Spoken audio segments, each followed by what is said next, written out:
보실 말씀은 요한계시록 18장 1절로 24절을 보시겠습니다.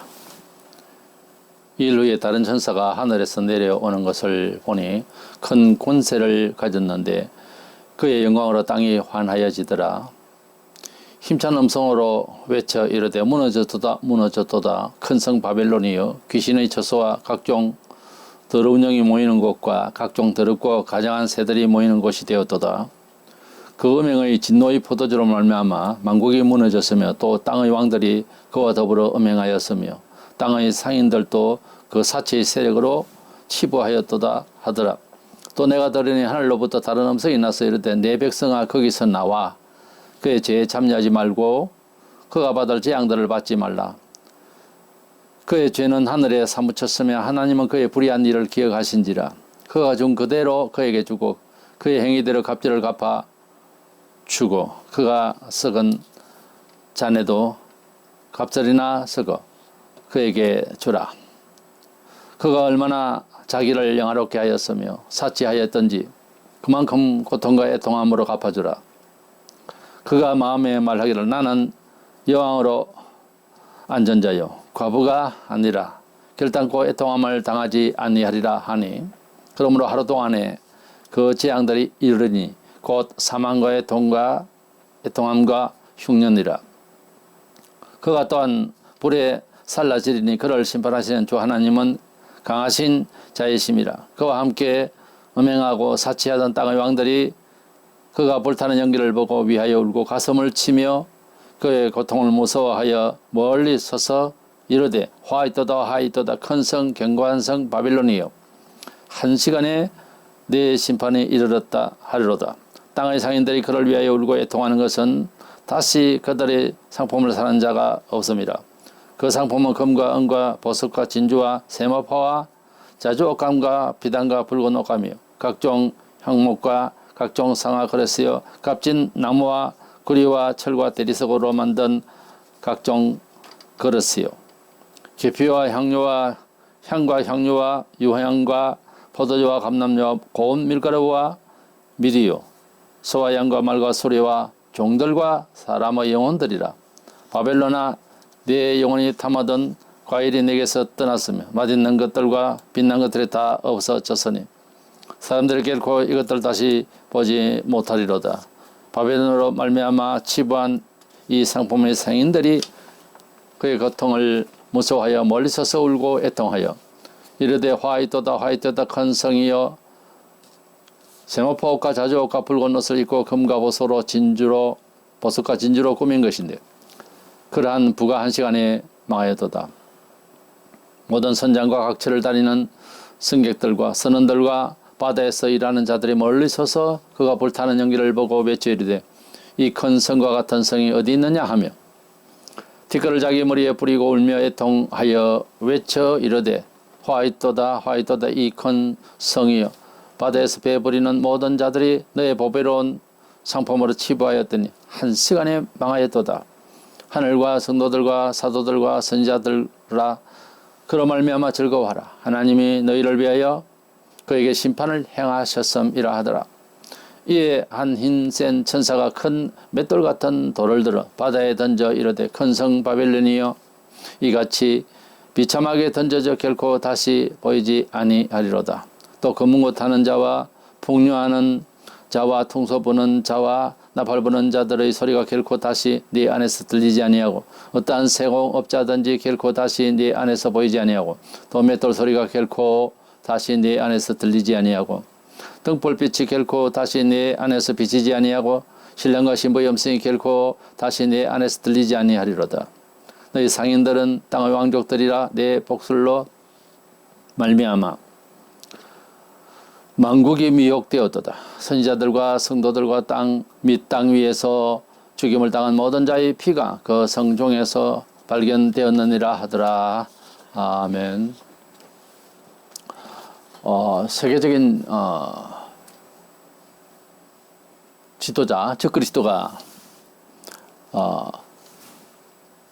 앞으로 세워질 소위 그 말세 성전이라고 하는 지금 회교 이제 돔이 있는 그곳에 과거에 예루살렘 성이 있던 자리죠. 그곳에서 새 예루살렘 성을 짓고 그곳에서 이 세계를 지배하게 됩니다.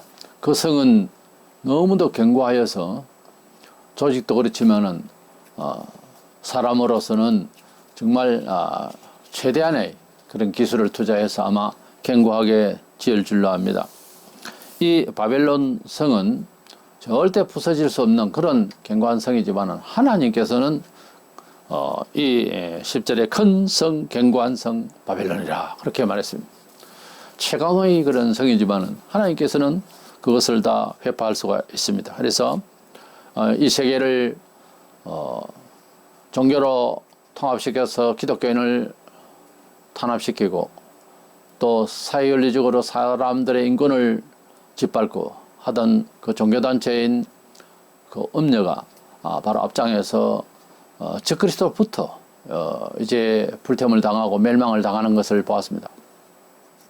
계시록의 마지막 나팔재앙 안에 7 대접재앙 안에 던 이 사건 중에 이제 마지막으로는 이 적그리스도의 성이 무너져서 완전히 세상의 권세가 파멸되는 내용이 본장이 되겠습니다. 이래서 바벨론의 심판이라는 주제로 말씀을 나누고자 합니다. 먼저는 이 내용을 읽어볼 때는 또 계시록 전체에서 우리에게 주는 교훈은 진리를 벗어난 거짓말은 또 거짓의 사상은 결국은 망한다. 그런 뜻을 볼 수가 있습니다. 바벨론은 세계를 지배할 때에 그곳에서 조작되는 모든 것들은 모두가 다 사기였고 거짓의 이제 정치를 했던 것입니다. 이것을 사람의 본성 속에서는 이 공중문세 잡은 자 마귀가 거짓의 압이라고 했는데 이 통제를 받고 있기 때문에 사람이 세상에서 문화적으로 이거 참 좋다 또 듣기가 좋아라 하는 이런 모든 혹하는 일들은 다 사실은 썩고 사는 거죠. 물질이 없다가 있으면 좋다. 그것도 지나고 보면 썩는 일이 될 수가 있습니다. 이래서 세상의 모든 일들은 100% 그리스도 밖에 있는 것은 정치적인 이제 사회문화 모든 면에 있어서 그 이념과 내용이 다 우리가 쏟고 사는 일이라고 하는 사실이죠. 이래서 저 그리스도가 세계를 주도하고 힘이 셀 때 거기에 붙어서 살고 있는 모든 종교계 사람들이든지 모든 자들이 다 함께 멸망을 받게 될 것을 봅니다. 3절에 만국이 무너졌으며 또 땅의 왕들이 그와 더불어 음행하였으면 여기에 땅이라고 할 때는 그 범주가 넓을 수도 있습니다만 좁게는 종교계 지도자와 또 종교계 내용들을 말합니다. 그래서 종교계에 있는 왕들 즉 지도자들과 또 세상에서 내노라 하고 살던 모든 사람들이 그와 더불어 적그리스도와 더불어서 음행하였으며 그 음행은 남녀의 음행, 동성끼리 음행 그런 뜻이기 전에 그것도 항상 동반이 됩니다만은 하나님의 진리를 떠나서 세상에 이제 세속적인 그런 이제 잘못된 그런 방법과 사상으로서 적그리스도와 연합을 해서 살던 자들이 땅의 상인들도 그 사치의 세력으로 치부하였도다 그랬는데 결국은 이들도 적그리스도와 함께 무너지게 될 날이 온다는 것입니다. 두 번째로 우리가 이 본문에서 보게 되는 것은 우리가 아무리 세상을 살지만은 그 세상을 살아가는 처세에 있어서 세속주의가 있고 종교적 처세가 따로 있습니다. 하다못해 세상의 법을 뛰어넘는 예술가라든지 과학자라든지 일상의 상식을 벗어나는 그런 행동들이 있을 수가 있는데 그러나 우리가 크게 볼 때에 하나님의 진리인 성경 사상을 통해서 살 것이냐 세상의 통계적이고 경험적으로 살 것이냐 하는 것을 우리가 두고 우리 성도들은 갈등할 수가 있는 것입니다. 하나님을 믿는 것은 뭐 특별히 신비로운 것만 가지고 하는 것은 아니고요. 일상의 생활에서 법을 지키고 가난한 사람들에게 해를 끼치지 않는 범주에서 공동질서를 지켜야 됩니다. 그것도 하도 안 하면서 이상한 소리나 이제 방언이네 하면서 또는 신비를 받았네 하면서 그러면서 미친 사람처럼 그렇게 믿는 것은 사실은 잘 믿는 건 아닙니다. 특이한 경우가 혹 발생하지만 그것이 일상화돼서는 안 된다고 말해요. 그래서 이 세상의 모든 법칙과 정서와 사상과 여러 가지의 감각과 경험에 대한 이해들이 사실은 하나님의 말씀을 벗어나서 생각을 하고 평가를 해봤자 그것이 진보하는 것 같아도 결코 그 끝은 허무하게 되고 이렇게 좋은 열매를 맺을 수가 없습니다.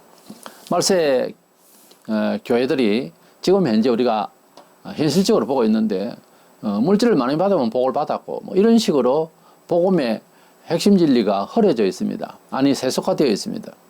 이런 차이에 적그리스도가 나타나서 그렇지 않아도 온 세계가 지금 정치적으로 또는 자원적으로 말세를 지금 가고 있다는 것을 유구동성으로 말하고 있는 이때에 교회가 정신을 차려야 되는데 이 적그리스도가 교회도 우리가 알아서 해주겠다. 그 단체가 모든 세계 종교를 단일화해서 거짓 선지자가 나타나서 영의 권세를 가지고 짐승의 권세를 가지고서 받아서 그렇게 행사를 할 때에 많은 목사들이 협조를 하고 이제 도와주는 척하는 말에 혹해서 아니 자기가 탐심이 있어서 그렇게 들어붙겠죠. 그래서 다 망하게 될 것입니다. 7절에 그가 얼마나 자기를 연옥게 했으며 사치하였던지 그만큼 고통과 애통함을 갚아주라 그런 말씀이 있고 16절에 큰 성이여 세마포옷과 자주옷과 붉은 옷을 입고 금과 보석과 진주로 꾸민 것인데 그런 말씀이 있습니다. 이 세속주의의 특징이 뭐죠? 물질주의입니다.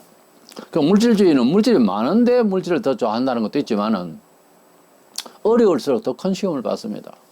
그래서 우리가 뭐 살을 공기면 남의 집 담을 넘는다는 말도 있습니다. 도둑질을 한다는 그 말이죠. 우리 사람이 어느 정도껏 인내를 하고 또 족할 수가 있지 너무 힘들고 상대적으로 너무 빈곤 의식을 가지게 되면은 도심이 생기는 거예요. 이래서 우리 사람이 가지고 있는 가장 연약한 부분이 여러 가지 욕구가 있습니다만 그 중에서 먹고 사는 문제가 해결이 안 되면 아무것도 안 될 겁니다. 건강산 구경도 식후경이나 그런 말이 있어요.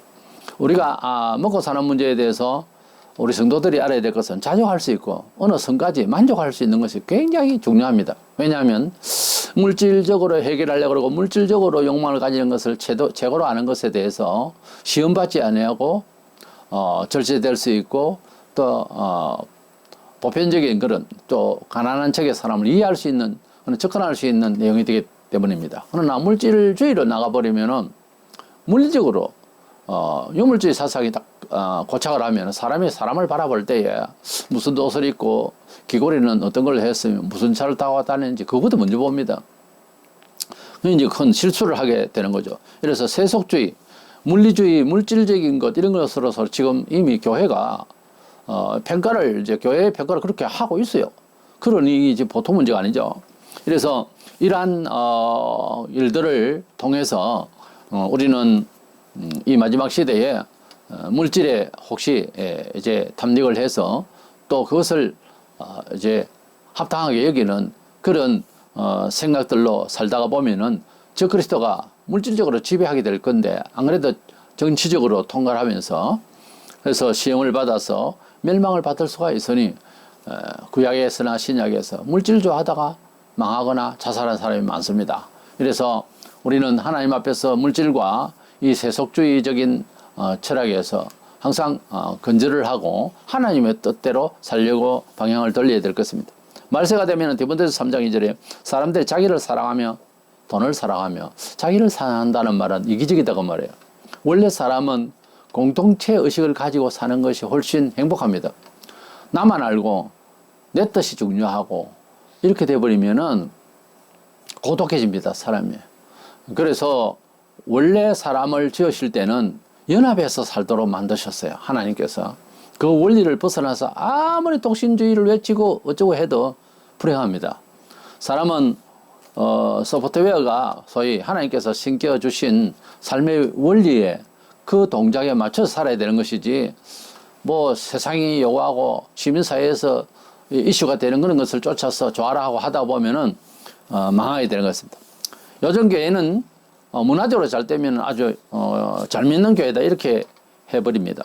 이 말세에 사람들이 얼마나 돈을 좋아하든지 마지막 때가 되면은 사람들의 영혼까지 서로 팔고 사는 이런 상품화가 될 것이라 했는데 사실은 오래전부터 주로 서비스업이나 이런데 사람을 얼마에 이제 팔고 그래요. 이런 이야기는 이제 좀 비약되는 거 하지만 실제 그런 일이 있는데 교회도 하다가 안 되면 이제 이걸 내놓을 때에 의자가 몇 개며 건물이 어떻게 들어있고 돈을 얼마 주고 땅을 샀으며 그거 다 좋은데 그거는 또 어떻게 이해가 될 수도 있어요. 공동체와 공동체끼리 그런 계산을 할 수 있고 또 그렇게 또 성경적으로 이해할 수 있는데 사람 수를 헤아려서 얼마 이렇게 하는 목사도 있습니다. 이것은 완전 인권을 팔아먹는 거예요. 그래서 이 마지막 시대가 이미 지금 도래하고 있습니다. 12절 13절에 그 상품은 금과 은과 보석과 진주와 13절에 계피와 향로와 향과 향료와 유향과 포도주와 감람주와 죽가다 뒤에 말과 수레와 종들과 사람의 영혼들이라 그렇게 되어 있어요. 이 그들의 상품이 그렇다는 겁니다. 말세가 되면은 사람들이 금과 은, 보석, 유향, 포도주, 감람류하고 같은 과목에 속하는 거예요. 그러니까 이 상품의 종류 안에 사람들, 종들, 사람의 영혼이라고 하니 이건 정말 이 보통 문제가 아닌데 사실은 지금도 사람이 그렇게 팔리고 있다는 거예요. 이것은 삶의 방식이 아니고 저주예요. 팔고 사고 하는 사람도 저주받은 영혼이고요. 팔리는 사람도 제정신이 아니에요. 거기에서 내가 왜 팔려야 되느냐고 반기를 들어야죠. 빚이 있으면 빚을 갚겠다 그러고. 그런데요, 우리 유튜브를 통해서 얼마 전에 그런 내용들을 볼 수가 있는데, 본인은 가만히 있는데 자기네들끼리 팔아먹고 사고 그래요. 사람의 영혼을 이렇게 사고 팔고 하고 있는 이 짓이 오래됩니다. 지금 앞으로 있을 일은 더 할 거예요. 이래서 종말이 되면은 사람들이 유물론적으로 살게 되어 있고요. 지구촌의 역사는 사실은 처음부터 끝까지 어떻게 되어 있나 하면 공산주의의 사상을 그대로 우리 몸에서 제일 빨리 받을 수가 있고 표출할 수가 있습니다. 제일 빠른 역량을 가지게 되고요. 그렇습니다. 그래서 사람은 내비놔두면 교육하지 않고 잔소리 같으면 매일 권면하지 않고 하면은 자연히 유물론적인 그런 사유를 발휘하게 되어 있어요. 사람은. 왜냐하면 사람의 정신이 아니거든요. 그게 무슨 말이냐.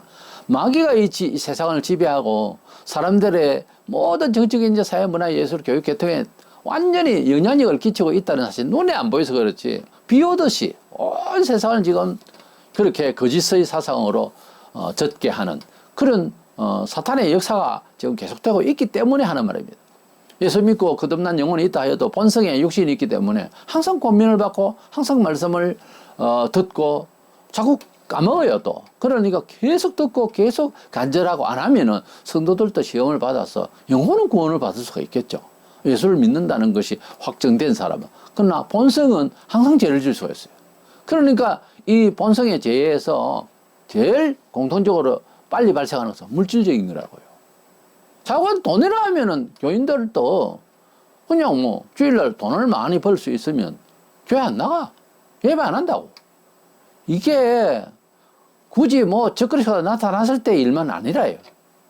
그래서 오늘날 소위 불신자들 다른 소리가 물질주의 세상이 되어서 사람의 가치가 뭐 어떻게 보면 강아지보다 못한 이런 세상이 되어버렸어요. 이래서 마지막 때가 되면은 이 세속주의는 결국은 사람을 물질로 하고 모든 삶의 내용 자체를 물질로다 이렇게 해석을 하는 이런 상황이 되는데 이런 세속주의는 결국은 하나님께서 멸망을 시키게 될 것이라는 겁니다. 그렇기 때문에 지금도 개인적으로나 또 공동체적으로 세속주의인가 아닌가 좀 돌아보면서 회개하고 하나님의 말씀 안에서 사람이 떡으로만 살 것이 아니에요. 하나님의 입으로 나오는 모든 말씀으로 살 것이니라 했는데 떡을 먹지 마라 그 말이 아니고 떡으로만 사는 것이 아니다 이 말이에요. 그러니까 물질로만 이해하고 살려고 하지 마라 이 말이에요. 사람이 원래 살아가는 방법에 있어서 이러쿵저러쿵 하지만은 아무것도 벌 때도 없고 먹을 때도 없고 이러면 하늘에서 만나를 주셨듯이 하나님이 역사하시니까 그러니까 물리적으로만 이해하려고 하는 처세를 하지 마라 그 말이에요. 반드시 하나님은 하나님의 자녀를 굶기지 않습니다. 반드시 살려주시는 날이 온다고요. 그래서 우리가 우리 자신이 살아가는 데서 필요 충분 조건에 대해서 너무 달갑정을 내고 마음대로 안 된다고 급하게 서둘다가 보면은 아브라함의 아내 사라가 첩을 들여서 아이라도 만들겠다고 하는 이런 인간적인 이런 작동이 생기게 되는 거예요. 그때부터 이제 문제가 생기는 거예요. 그러니까 우리가 기다림 속에서 하나님의 언약을 붙들고 있으면 하나님은 우리를 어렵게 여기시고 좋은 것으로 많이 채워주신다고 믿고 끝까지 가야 되는 겁니다. 급하게 물질적으로 생각하는 건 계산은 빠르죠. 계산은 그게 빨리 나오는데 그것은 아니라는 거죠. 그래서 물질주의에서 우리가 이길 수 있도록 해야 됩니다. 세속주의는 어쨌든 멸망을 받더라. 말세가 되면 그 얘기입니다. 세 번째로는 이 멸망이 마지막 이 멸망은 어떤 회개의 기회라든지 생각할 여유가 없습니다. 일순간에 멸망을 한다는 것에 큰 방점이 있습니다. 하나님께서는 말세에 적그리스도를 또는 적그리스도와 함께 연합하고 세속주의를 살던 뭐 종교계 사람이든지 물질계 사람이든지 간에 정치계 사람이든지 간에 이 사람들을 멸망시킬 때에 권면을 하는 차원을 넘어서요. 그래서 하나님은 징계하실 때에 주로 보면은 지금도 성도들에게 특별히 그것을 빨리 알 수 있는 내용인데 병을 주세요. 병이 났을 때는 그 연고가 딱 두 가지인데 하나님께서 연단을 통해서 더 예수 잘 믿는 사람으로 만드시려고 하는 방식도 있고요. 95% 이상 정말 우리는 하나님 앞에서 회개해야 될 문제가 있다 이렇게 생각을 하고 회개해야 됩니다. 그래서 불신자들 그런 생각 없죠. 아프면 병원 가면 되고 뭐 그런 식이죠. 그러나 우리는 일단은 치유를 하기 전에 회개해야 됩니다. 안 하죠. 더 아픕니다. 또 안 하죠. 계속하면 죽어요. 불신자는 안 죽을 수도 있어요. 나중에 지옥 가기 위해서 준비를 다 하는 일이니까. 그러나 신자는 매를 맞다가 계속해서 뻗대면 죽임을 당합니다. 그런 일이 비일비재해요. 현실적으로. 그러니까 하나님 정말 믿으면은 참 하나님을 두려워하고 경건한 삶을 살아야 됩니다.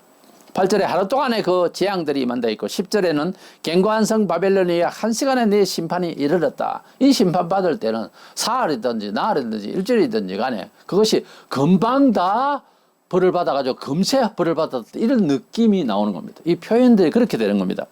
17절에 그러한 부가 1시간에 망하였도다. 19절에 1시간에 망하였도다. 이렇게 말씀을 하고 있습니다. 또 다른 데는 번개같이 덕과 같이 해산날같이 거물같이 도끼같이 일시간의 재앙으로 망하게 된다는 그런 표현들이 있습니다. 하나님께서 벌하실 때에 그걸 1시간만 해야 되든지 하루만 해야 되든지 며칠만 하더라도 너무 무서운 환난을 받고 너무 무서운 징계를 받고 진노를 받을 때는요 시간 개념을 초월하죠. 천국도 너무 좋으면 세상에서도 우리가 얼마든지 시간의 의식이 바뀔 수가 있잖아요.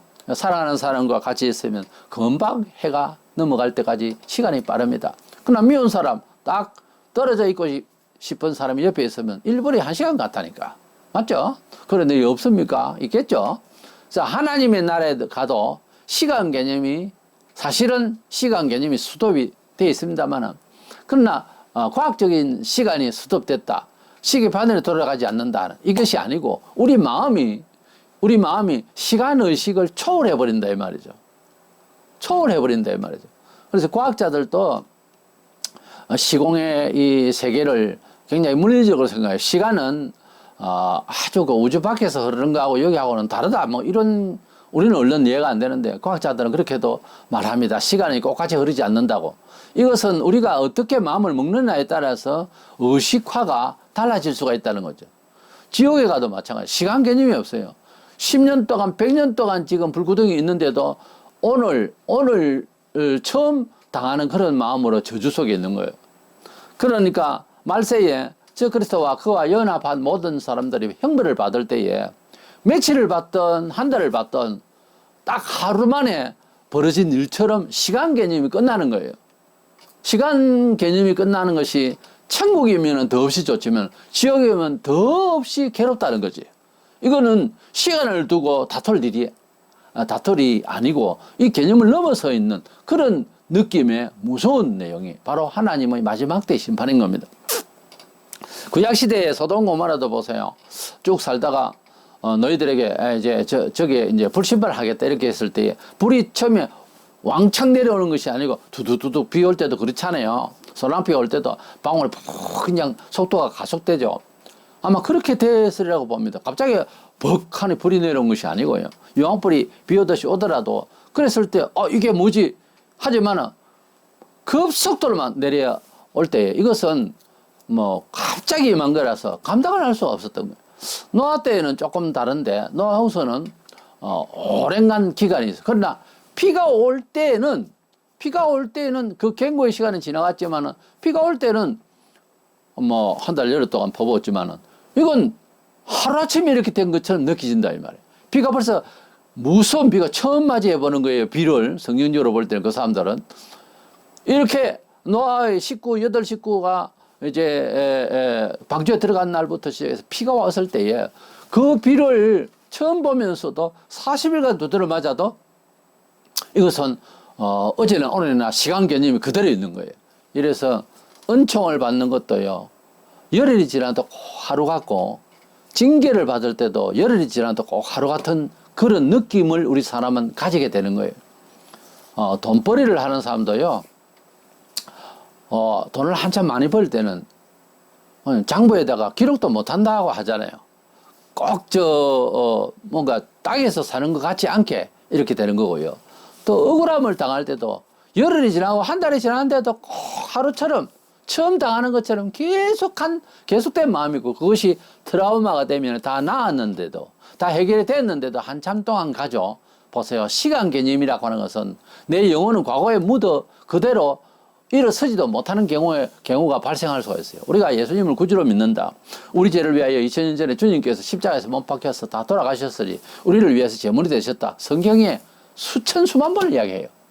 그래도 우리는 착해야 아마 신이 진노하지 않을 것이다 하는 이상한 그런 유교는 유교대로 불교는 불교대로 이런 신에게로 향한 도덕적 양심이랄까 이게 율법주의죠. 이것이 구원받는 줄 알고 생각하는 것이 뿌리 깊이 있기 때문에 이게 늘 항상 과거로부터 지금까지 내가 지키려고 하는 아주 허당인 생각이 그대로 나를 지킬 때가 있다 이 말입니다. 유대인들도 오랫동안 안식일 지키고 할례를 행하고 너무너무 오래 갔기 때문에 예수를 믿었던 유대인들도 개종은 했지만 이게 명쾌하게 들어오질 않는 거예요. 이런 점이 우리에게도 발생할 수가 있다 그 말이에요. 우리가 살아왔던 경험을 벗어나서 무슨 철학이 있어요? 없잖아요. 경험한 만큼 살거든요. 그런데 하나님께서 새 경험의 제도를 주신 거예요. 이런 매뉴얼 성경을 통해서 산다고 하면서 엉뚱한 생각을 한다니까요. 예수님께서 너를 용서했다 하면 그걸 믿어야 되는 거예요. 믿는 도리밖에 없더라는 거지. 이제 우리가 생각을 하고 뭐 더 착하게 해야 되고 그것 가지고 구원을 완성을 할 수 있는 게 아니라니까요. 자꾸 그러면 늦어져요. 그래서 하나님께서 우리에게 감사한 것은 사랑이 많으시다고 하는 것은 그 능력이 그 베푸신 그 내용 자체가 너무나도 영광스럽고 은혜가 되고 하기 때문에 그래서 하나님은 사랑이심이라 하는 겁니다. 그 사랑의 내용 자체는 독자 한 번밖에 없는 아들을 우리를 위하여 희생 제물로 삼으셨다는 거예요. 그래서 그것을 받아들이라고 그렇게 이야기를 해도 안 받아들여. 그래서 우리가 전도하는 사람에서 사실상 교회는 세상을 위해서 싸울 문제가 아니에요. 그들이 핍박을 하고 몰라서 그렇지. 그래도 믿으시는 것이 좋습니다 하고 할 뿐이지 법적으로 가서 싸우고 그럴 상대가 아니에요 우리들은. 왜냐하면 너무나 큰 은혜를 받았기 때문에. 그래서 비유도 있잖아요. 평생을 갚아도 자손 대대로 갚아도 안 될 종에게 그것을 탕감을 해줬더니 돌아가서 자기에게 조금 빚있는 사람을 감옥에 넣어버렸다. 그 소식을 들은 자기를 탕감해 준 사람이 얼마나 화가 났으면 그를 잡아들여서 그냥 그에게 벌을 하겠습니까? 우리가 하나님의 크신 사랑을 그걸 다른 타 종교나 논리로 이렇게 비교를 해보면 어마어마한 겁니다. 이 하늘과 땅 차이지 말하자면 이런 큰 은혜를 받았으니 우리가 서로 사랑하고 우리가 서로 화목하는 것이 마땅하지 않느냐 하는 겁니다. 성경의 말씀이 마땅하죠. 그렇게 알았으면 그렇게 마땅하게 해야 되는데 안 되잖아요. 안 되는 거는 저와 여러분이 가지고 있는 본성 때문에 그렇지 나와 당신의 그 어떤 인격은 아닙니다. 사실은 본성이에요. 그래서 바울은 로마 7장에서 다 알기는 알겠는데 마음대로 안 되는 이 본성의 죄가 자꾸만 올라오니 이것은 내가 아니요 내 속에 거하는 죄니라 그랬어요. 그렇게 사람은 죄를 안고 있는 거예요. 이 죄와 싸워서 이길 수 있도록 노력을 해야 되지. 그렇다고 좌절할 일은 아니에요. 하나님 다 아시니까요. 우리 연약함을. 어쨌든 이렇게 심판을 받을 때에 시간 개념을 벗어나고 이 징벌은 너무도 무섭기 때문에 이 심판에 대해서 한 시간에 하루 동안에 금세 막 이런 식으로 표현을 하고 있는 거예요. 누가복음 21장 34절에 보면은 너희는 스스로 조심하라. 그렇지 않으면 방탕함과 술 취함과 생활의 염려로 마음이 둔하여지고 뜻밖의 그 날이 뜻과 같이 너희에게 임하리라. 마음이 둔하여진다는 것이 처음 정세입니다. 예수 믿는 사람이 무슨 질문을 하면 더듬거리고 얼른 답을 못하고 아니 오래됐는데 예수 믿은지 또 공부도 이제 많이 듣고 했는데도 얼른 답을 못할 때에는 전에는 혹시 답을 잘할 때도 있었을 겁니다. 그가 이게 왜 이래 됐냐? 마음이 어두워졌어. 마음이 왜 어두워집니까? 방탕함과 술 취함과 생활의 염려로 그런 말을 했어요. 자, 우리가 하나님 앞에서 예수를 믿을 때에 그 은혜에 감격해서 뭐 벙벙 뛴다 그런 말도 합니다. 그러나 조심해야 됩니다. 왜냐하면 우리 몸에 가지고 있는 것이 두 가지 영이에요. 하나는 불신자는 한 가지 영이죠. 그러나 우리는 하나님을 향하여 하나님 뜻대로 살아서 잘 되려고 하는 새로 난 자의 속심이 있고요. 속마음이 있고 또 하나는 본성, 예수 믿기 전에 가지는 인간의 본성이 있기 때문에 이 두 가지 중에 대립해서 갈등하게 되고 마땅합니다. 그렇기 때문에 항상 조심하고 조심해야 되는 거예요. 우리 신자들도 본성이 너무 강하게 내 몸에서 일어나면 영안이 소위 어두워집니다. 영안이 어두워지면은 마음이 둔하여지기 때문에 그 날의 뜻과 같이 너희에게 임한다. 이것은 하나님의 벌이 임할 때에 이게 무슨 일이지? 이렇게 될 때는 눈이 떠이죠. 술 마신 사람들이 농담삼아 그렇죠. 어떤 큰 일을 당하면 확 깨네 그런 말을 하잖아요. 표현은 그렇지만 정말 우리도 확 깰 때가 있어요. 그만큼 눈이 어두웠었다 그거지. 이 직전에 눈이 어두웠다 이거지. 그래서 눈을 여는 것이 참 중요한, 마음의 눈을 여는 것이 너무너무 중요한 거예요. 안경도 앞에 막 그냥 때가 있고 이러면 얼마나 보기에 어렵습니까? 하여튼 마음의 눈을 맑아져야 되는 거예요. 이것은 원인이 우리가 세상에 취해서 그 끝에는 보면 생활의 염려로 그랬습니다. 이 모든 염려하고 믿지 아니하고 세속의 모든 계산 속에서 골치 아프고 이러면 자꾸 영안이 어두워진다는 거지. 그러다가 매맞는다는 거지. 뜻과 같이 이 말이라. 이 원리는 불신자나 신자나 같은 겁니다. 짐승의 나라, 그 나라는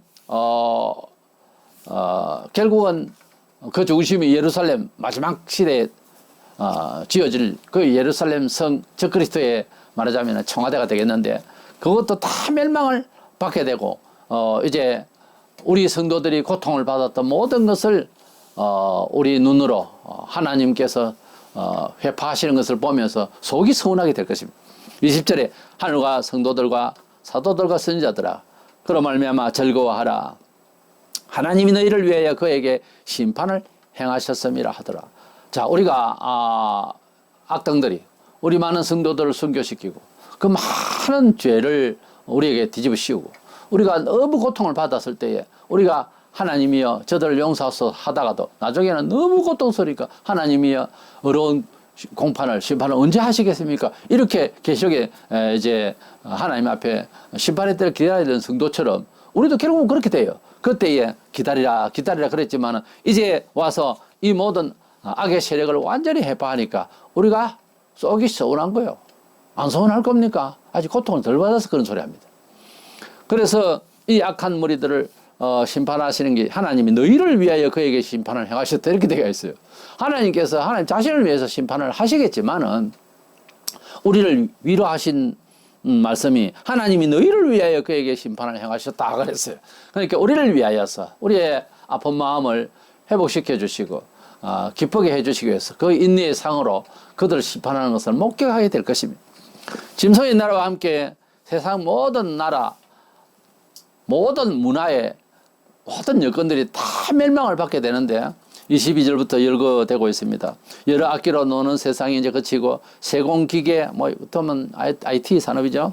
그 다음에 요식업 먹는 거 현란한 네온 불빛 밤무대에 여러 가지 정말 전기가 부족하다 해도 밤만 되면 버쩍거립니다. 이 모든 전기, 네온 불빛들, 이 문화를 즐기는 모든 이제, 그리고, 신랑 신부 음성이 없다는 것은 결혼들을 막, 금방 붙었다가 살았다가 떨어졌다가 마음대로 해요. 이게요, 질서가 없어요. 약속도 없고 엉망이에요, 세상에.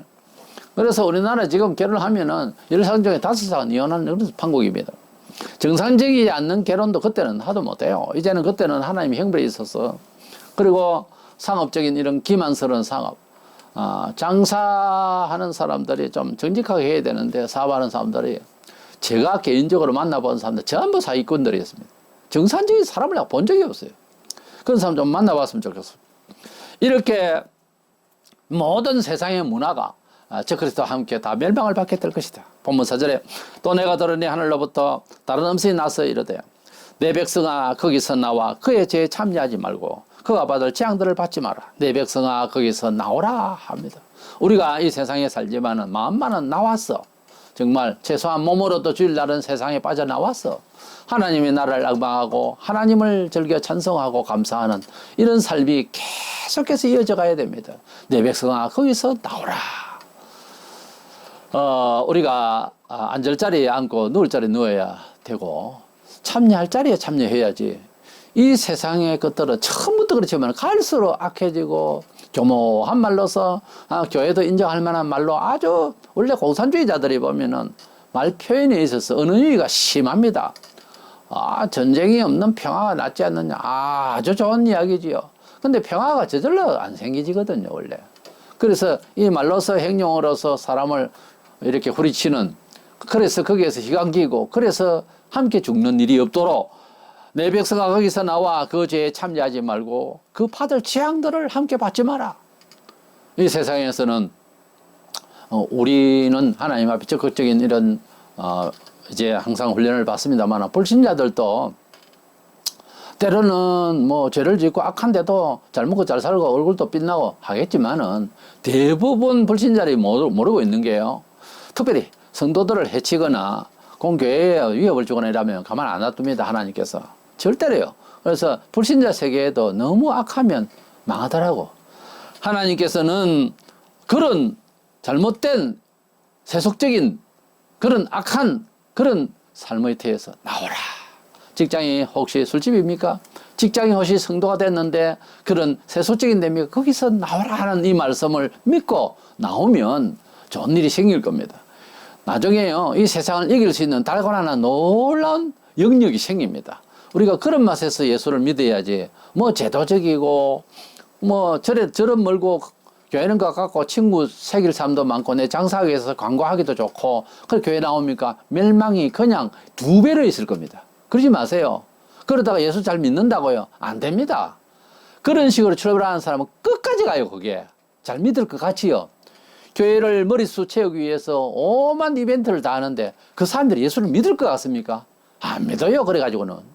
결국은 얼마 안 가서 예스냐 노냐, 예수를 구주로 믿을 거냐 말 거냐, 천국을 믿을 거냐, 지옥을 갈 거냐, 이것이 전달 안 되면 안 되는 상황이거든요. 교회는. 그거 하기 위해서 교회가 생겼어요. 근데 그것이 처음에 나올 때 마음을 잘못 먹으면 어쩌다가 기상천외하게 혹시 변화가 있을 수 있는데, 그러나 그게 잘 안 됩니다.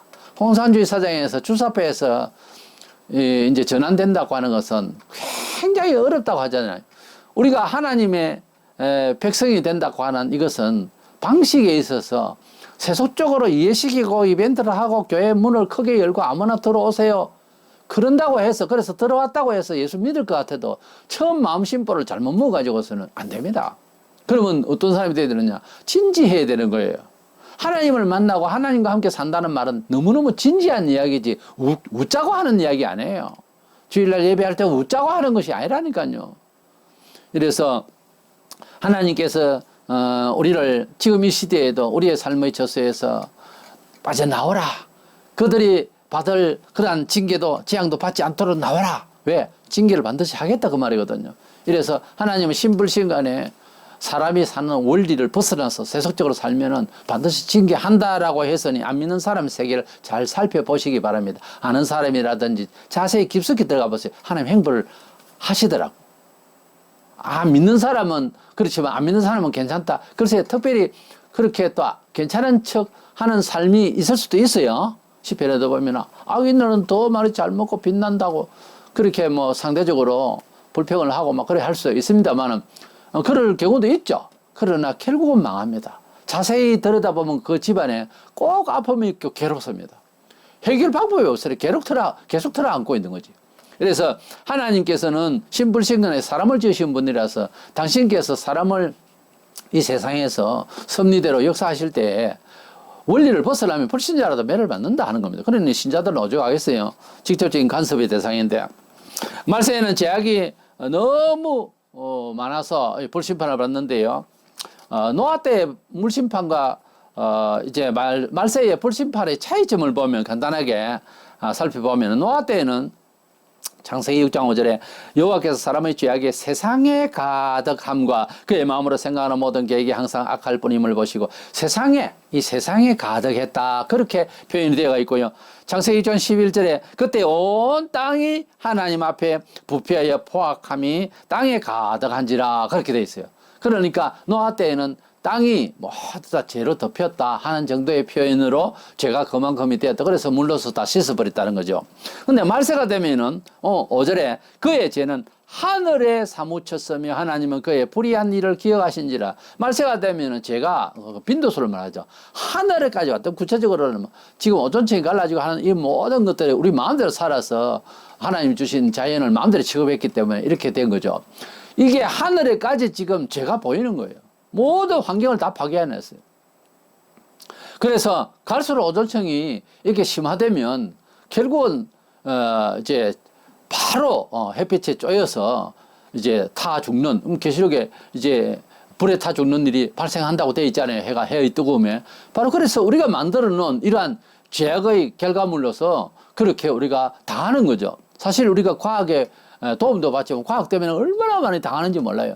그 비례를 보면 당하는 게 더 많아요, 지금. 네, 과학 때문에.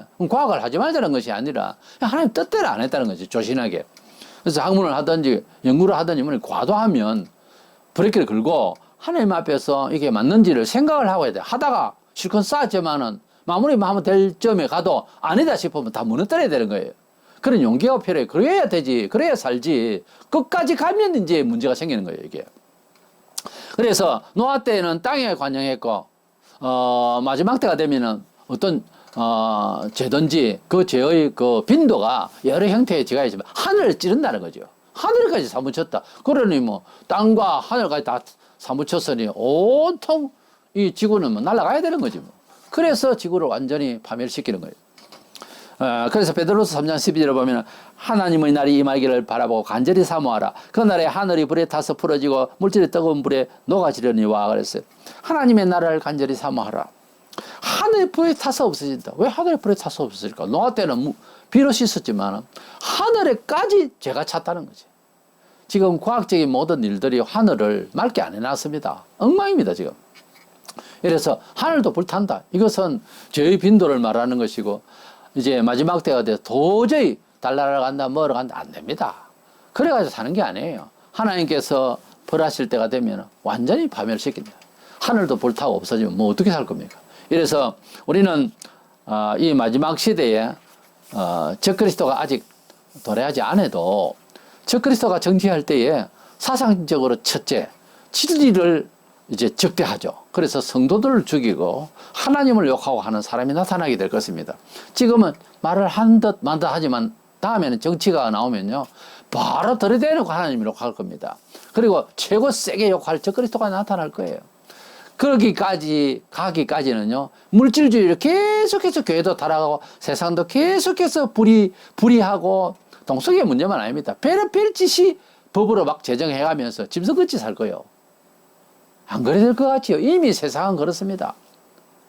동물과 교미하고 사람이 이건 동물보다 더한 그런 존재로 살 거예요.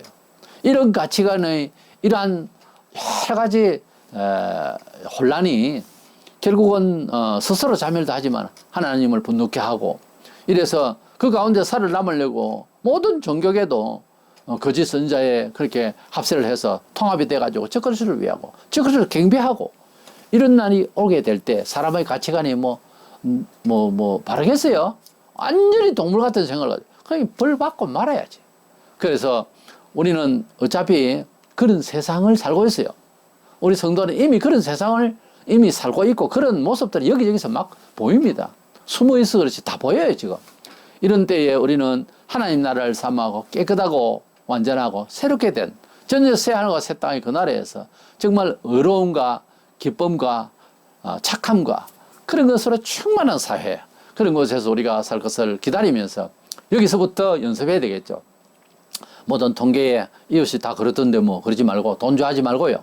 하나님 사랑하고 하나님 뜻대로 그 사랑 우리에게 베푸셨으니 그저 주라 하면 목숨까지도 필요할 때는 줄 수 있는 그런 여유를 가지고서 이 세상을 너무 그렇게 연연하게 살려고 하지 말고요. 열심히 살 때 벌고 돈 벌고 또 우리가 준비된 것은 다 뭐한다? 복음을 위해서 하나님 나라의 영광을 위해서 쓰임받도록 하기 위함이지 그것을 챙기고 이 세상에서 물질만 챙기고 살다가 가겠다. 결국 저 그리스도의 나라에 이바지하는 사람밖에 안 됩니다. 나중에. 그러지 말고 세상을 달관하고 우리 하나님 나라를 앙망하는 마음으로서 세상을 이길 수 있는 저와 여러분 되셔서 언제나 영적으로 축복된 그런 영혼들이 되기를 주의 이름으로 축원합니다.